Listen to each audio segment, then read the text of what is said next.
Yo, what's up everybody? I'm back with another video, and if you guys don't remember, last video was actually my rv6 catless downpipe review. Well, not really review, I would say. It was more of my first impressions because I got to drive it around and give my first opinions on it, and I did. So if you haven't watched it, it's up here.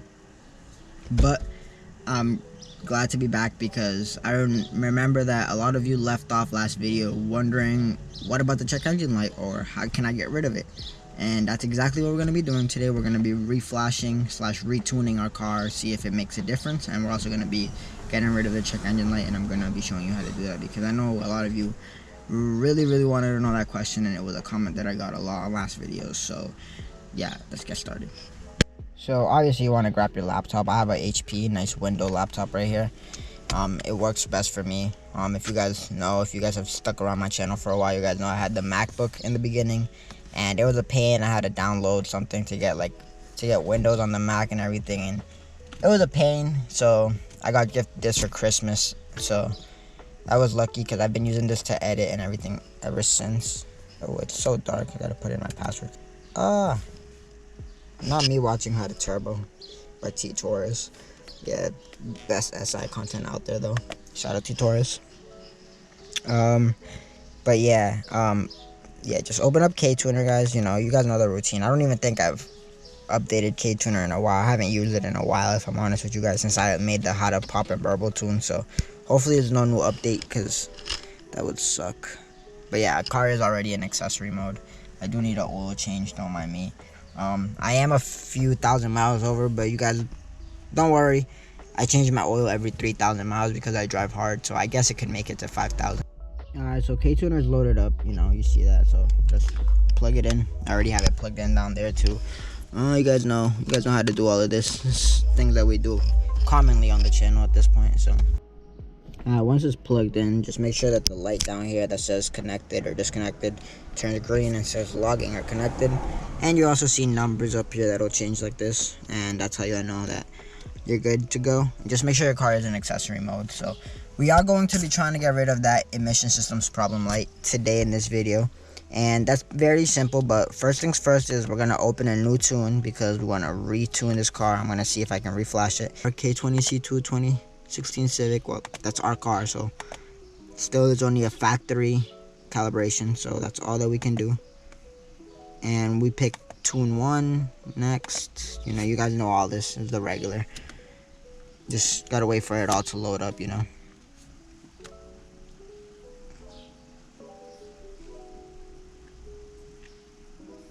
Alright, you see how everything's set up now. Everything is nice and loaded up. And first things first, what we want to do is we want to go to, I believe, error codes right here, and we're gonna update them. And you see how it says unknown O2 sensor circuit slow response and catalyst system efficiency below threshold. Yeah, so all we're gonna do is turn these off, and in order to turn those off, go right here to main parameters,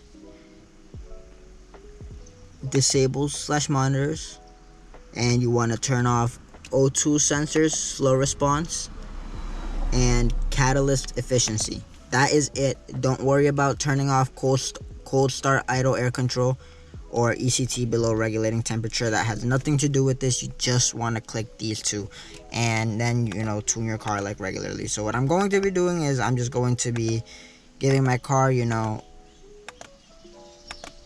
a regular base map tune. I'm not going to be giving it no pop and burble tune. So we're going to be adjusting the throttle response, putting it at 2, and that's basically it, because there's not much that we can do. There's not much tuning until we go and get an actual custom tune, which I will be doing soon. So with that being said, let's go and update this. Let's upload this base code, flash now directly to ECU, and just like that, it's flashing. So I'll come back to you when it's done, and hopefully the check engine light goes away, and we'll go for a drive and see if it made a difference. Ktuner versus downpipe. So yeah.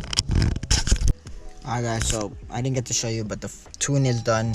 Literally just updated. So let's turn the car on and see if the check engine light is finally gone. love cold start, even though it's pretty warm now, but sorry, my girl was listening to that earlier. But would you look at that, guys? Everything else may be a Christmas tree because we just tuned it, and you guys know that that happens. Just drive a few miles and it'll go away. But our check engine light is finally gone. So that's literally what I wanted to do the most, because that check engine light was looking super annoying. So I'm glad that we finally got rid of it.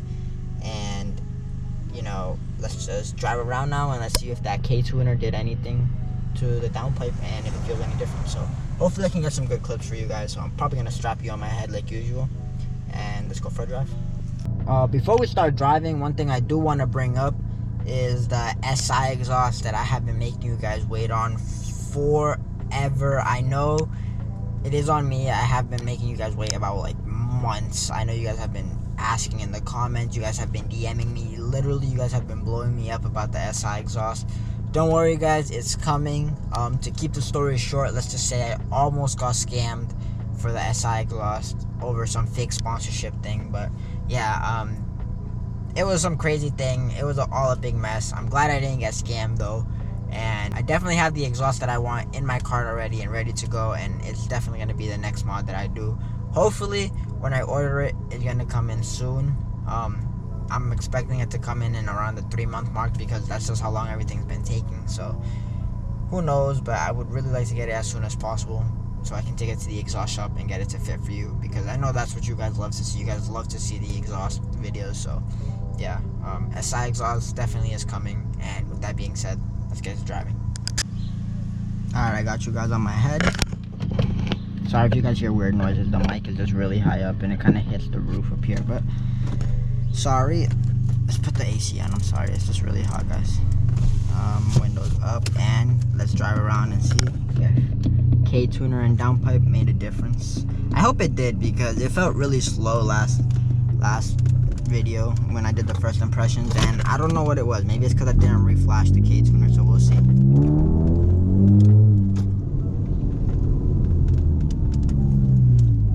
Still feels about the same. There's nothing crazy so far. Well, I mean, I just left, so I wouldn't know.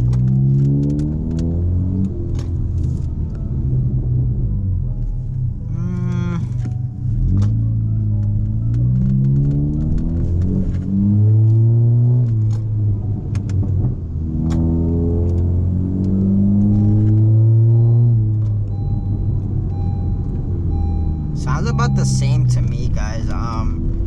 Doesn't feel any different.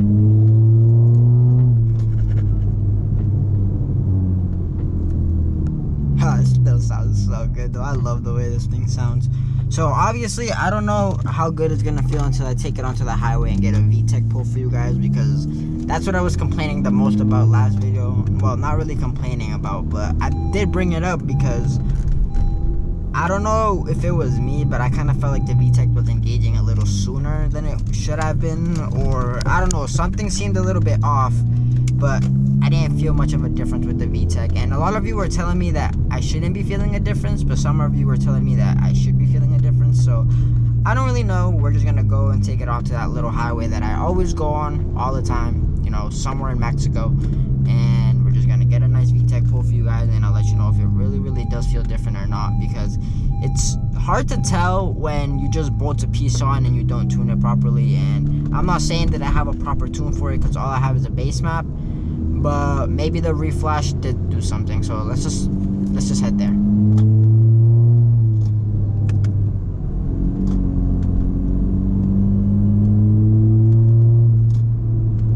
No, we're gonna get caught at the red light, and we got caught at the red light. Shit.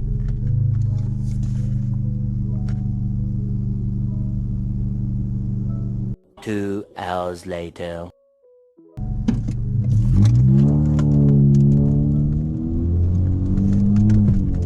Alright, let's get these VTEC pulls.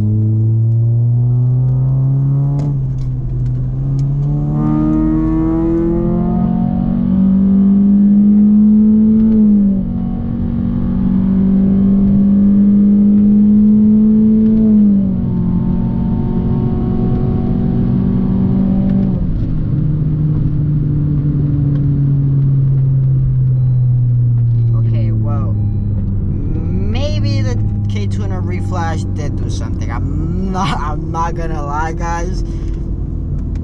That actually felt a lot better than it did in the first impressions video that I did recently, and I just want to go around and loop it again because I also do want to still, you know, keep in mind the VTEC, but I was too focused on that pole that I totally missed the VTEC, and I wasn't sure if it engaged sooner or at 5300 RPM like it should have. So let's loop it around again and let's see if it really did make a difference or not. But man, guys, that sounded so good.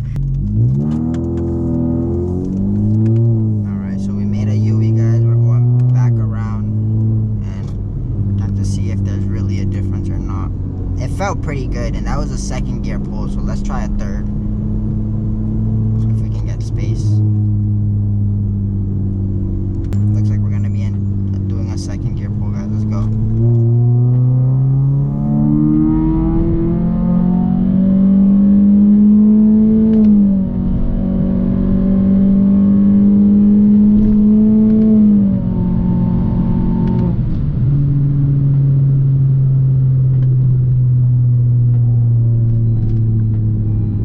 Definitely still kicks in at 5300, guys. I was trying to listen closely and try to feel, but again, you don't really feel it as much as when it was on a stock downpipe and just Ktuner.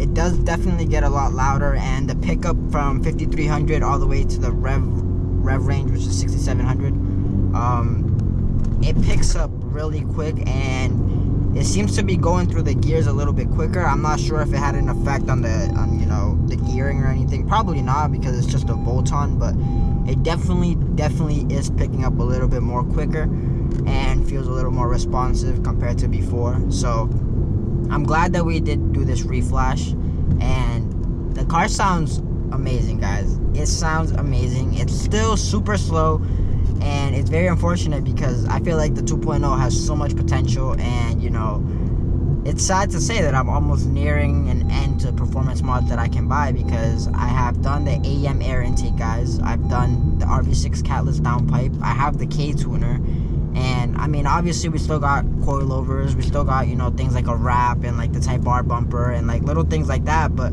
I'm talking about engine wise and performance work. We're basically done, guys. The only thing that we have left to do is a custom tune, and we're gonna be going to get that real soon. I mean, maybe you guys think I'm done with performance mods, but I'm talking about things that you can actually buy physically and get installed or do yourself.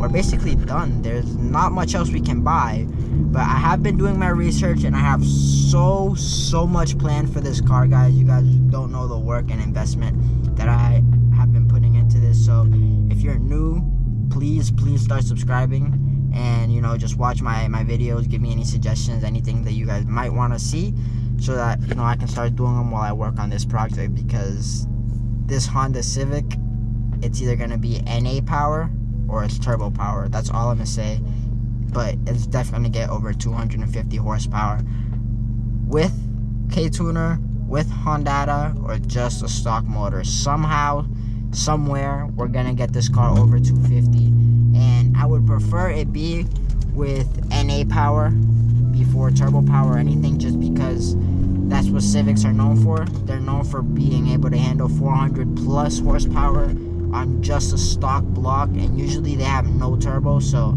I would love to be able to be one of those that gets this block over 250 on just stock motor, you know, obviously with FBO and everything, because there's no way I can do it with just regular stock everything. Obviously I have to upgrade stuff. So yeah, I would love to get this car over 250 horsepower, and I've been doing a lot of extensive research, and I have a lot of notes, guys, and I'm ready to get this car at least over 220 horsepower with what I got planned. So hopefully I can manage it, and hopefully I don't blow up the engine while in the process, but I will be trying to get literally as much of the process as I can for you guys. And the crazy thing is, I'm going to be doing most of it myself, so if I do fuck it up, it's going to be on me, and it's going to be a nice learning experience. So hopefully it goes well, and hopefully this research that I'm doing pays off, and I'm super excited to keep going on with these 10th gen Civic videos, guys. So just because I'm almost done with all the performance mods that you can buy online, don't quit on me yet. stay tuned for the channel and keep subscribing, because we're not done yet with the 10th gen Civic. There is still so much more that can be done, and we're gonna get so much more power out of this car. So yeah, the downpipe feels so good. Definitely woke up the car a lot more. So if you have a 2.0 Civic, LX, Sport, hatch, whatever, as long as you have a 2.0 engine and not the 1.5T, the rv6 downpipe catless is what I have, would definitely recommend, because there is definitely some gains that you picked up. You can definitely feel it, and you definitely pick up some sound, which I know a lot of you like, because sound is just so cool. So yeah, enjoyed it so much. I'm super glad that we got to reflash this car, and we got to drive. We've been driving for about 20 minutes, guys, and there is no check engine light that came on, so I'm super glad. And yeah, there's so much planned for the 10th gen Civic. We're not done yet, don't worry. Stay tuned. If you're new to the channel, please subscribe, and I hope you guys enjoyed today's video. It was nothing crazy, just a quick little me ranting and, you know, reflashing the car. So I hope you guys enjoyed, like I said. And with that being said, Ochoa.